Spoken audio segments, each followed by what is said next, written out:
Bonjour Pépin.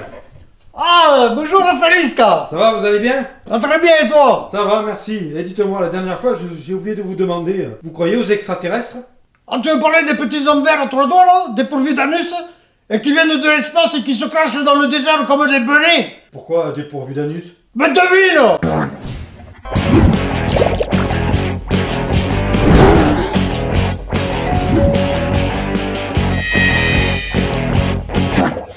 Ils n'auraient pas d'anus? Comment ça? Je comprends pas. Eh ben, j'ai vu une émission à la télé avec un docteur qui démontait le corps d'un soi-disant extraterrestre qui avait trois doigts. Mais pendant l'examen, le toubib qu'il a dit absence d'anus. Voilà. Il sait ce qu'il dit, hein. Il a fait des études, non?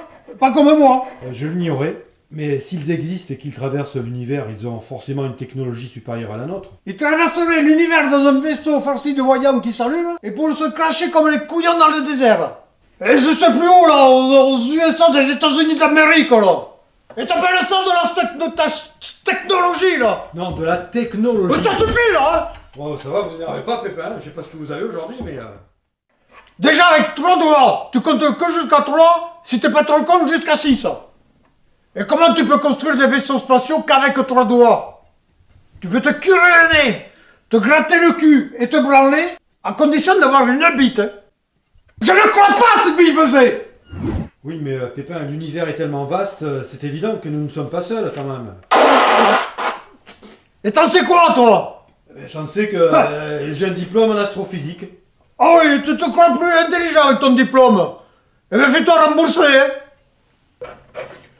Pour moi, ce ne sont pas des extraterrestres dans les soucoupes. Ah bon, mais c'est quoi alors? Eh bien, c'est les hommes du futur.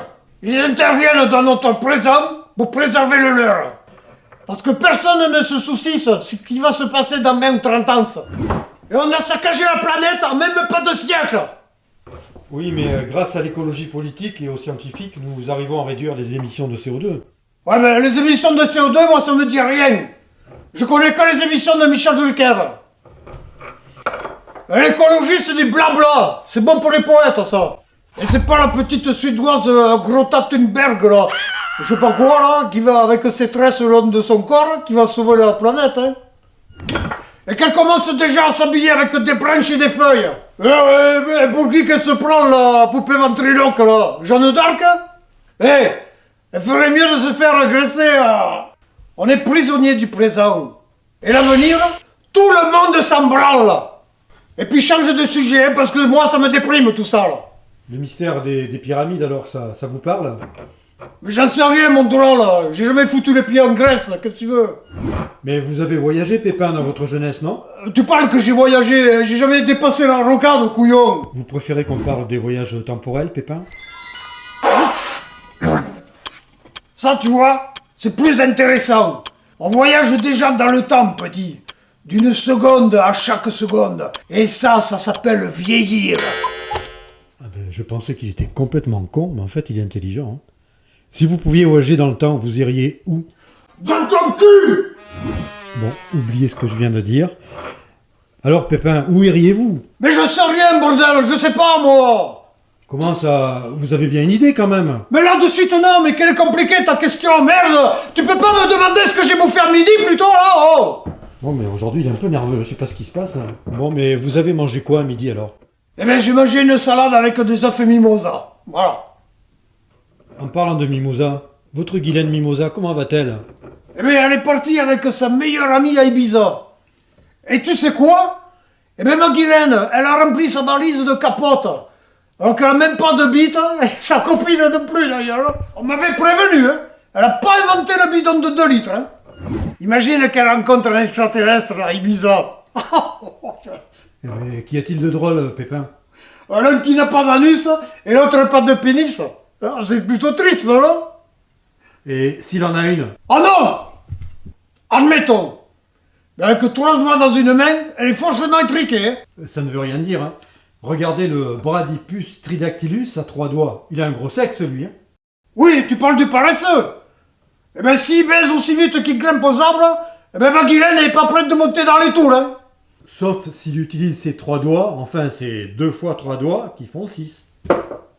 Oh, mais toi, t'as décidé de m'emmerder aujourd'hui, hein. comment vous êtes-vous rencontrés avec Guylaine, si ce n'est pas indiscret? Eh bien, sur le site internet adopteunedinde.com. Et son annonce disait quoi? Femme fontaine célibataire, viens te rafraîchir à ma source. Et son pseudo, c'était Manon. Comme Manon des sources, tu vois. Elle était sauvageonne comme une charte de gouttière et belle comme un destin. Et quand j'y pense, j'ai encore la chair de poulpe. Mais Pépin, vous êtes un grand romantique. Être romantique n'est pas seulement offrir des fleurs ou des bijoux, ça. Faire l'amour, c'est romantique. Laver les sous-vêtements de son compagnon est romantique. Hein, Guylaine, hein? Et avec moi, je ne pas la Guylaine, hein? Ça y va les machines, hein? Ah. Bon, là, moi j'y vais parce que ça devient vraiment dégueu. Hein. Et où tu vas, Félix? Mais profite-en, t'es pas sourd. Ouais, mais je suis pas aveugle du nez non plus. Hein. Allez, à 10 chattes, Pépin. Voilà, la dichette. Oh, Guylaine. Oh merde, j'avais oublié. Elle n'est pas à la maison. Mais putain de Dieu, mais rentre quand, ma Guylaine? Guylaine!